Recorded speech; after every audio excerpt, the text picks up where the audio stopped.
السلام علیکم. وخت مو په خیر. له کندهار ژوندون څخه د دې ساعت مهمه او وروستیو خبرونو ته مو زه بریالۍ فیضې هرکلی کوم. کندهار کې پاکستان ته قاچاق کېدونکي وسلې نیول سوي دي. دغه وسلې تېره شپه ناوخته د 205 البدر کلي اردو د ځواکونو له لوري د کندهار ولایت د شورابک ولسوالۍ د سرو څاهانو په سیمه کې هغه مهال نیول سوي چې پاکستان ته قاچاق کېدلې.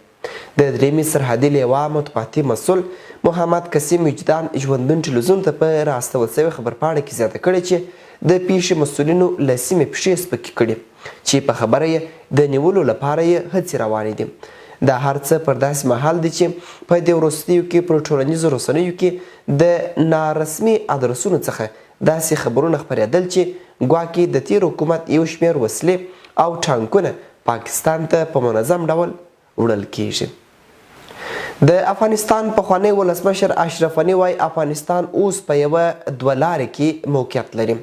که له تیر څخه درس واخیستل سي سم لوري ته به حرکت وکړي، که نه د تیرو 40 کلونو جګړو ته به ور وګرځي او دا هیواد به د نړیوالو د مرستو مستعمره سي. اشرف غني چې څه باندې 7 میاشتې مخکې جمهوري نظام ته اسلامي امارت د پای ټکی کښېښودی او له هیواد څخه ووتی، دغه څرګندونې یې پرون د نوروز په مناسبت یوه وینا کې چې په خپله فیسبوک پاڼه کې یې ایښې دي وکړې.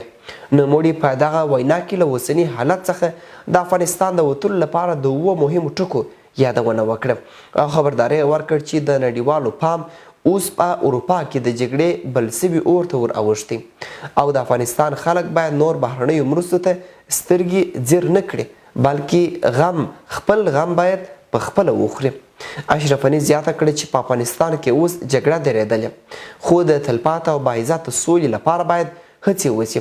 پر هغه مسلې چې نوموړي د خپلې ولسمشرۍ په 2مه دوره کې له اسلامي امارت سره د سولې د خبرو د هڅو په برخه کې ډېر ټینګار کاوه. بهرني رسنۍ وایي ټاکل سوې ده چې څو روسي او کزاکي کمپنۍ په ګډه افغانستان ته د غازو صادرات پیل کړي. دغه صادرات له 2020 کال راهیسې د کورونا وایروس د خپرېدو له امله ځنډېدلي وه. رویټرز په یوه راپور کې وایي چې ټاکل سوی چې یاد شرکتونه په ګډه افغانستان ته شاوخوا 10,000 ټنه مایع غاز صادر کړي. په راپور کې راځي چې روسیې اوس په اروپا کې د انرژي دودیز بازار بایللی دي، نو له همدې امله هڅه کوي جنوبي اسیا ته د غازو صادرات پیل کړي. افغانستان سره له دې چې د طبیعي غازو پرېمانه سرچینې لري، خو لا هم اړ دی چې خپل غاز او تیل له ګاونډیو هیوادونو څخه را وارد کړي. که د روسیې غاز افغانستان ته راځي، شاید د غازو په بیو کې کموالی راسي. او په وروستیو کې دا لرو چې امریکا وایي په دې لټه کې دي چې په اوکراین کې د روسیې جنګي جنایتونه وڅېړي. د امریکا د دفاع وزارت ویلي دي چې دوی په فعالانه توګه پر دې کار کوي چې په اوکراین کې د روسیې جنګي جنایتونه راټول کړي او هغه په مستند توګه نړیوالو محاکمو ته وړاندې کړي.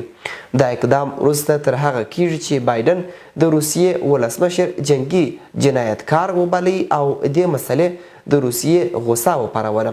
تر بایدن وروسته ګڼو اروپایي هیوادونو هم د دې غوښتنه وکړه چې پوتین او پر اوکراین د برید نور طرحان باید محاکمې ته راوکاږل سي او د جنګي جنایتونو او عامو خلکو د وژلو په تړاو باید پر دوی سخت بندیزونه وضع سي.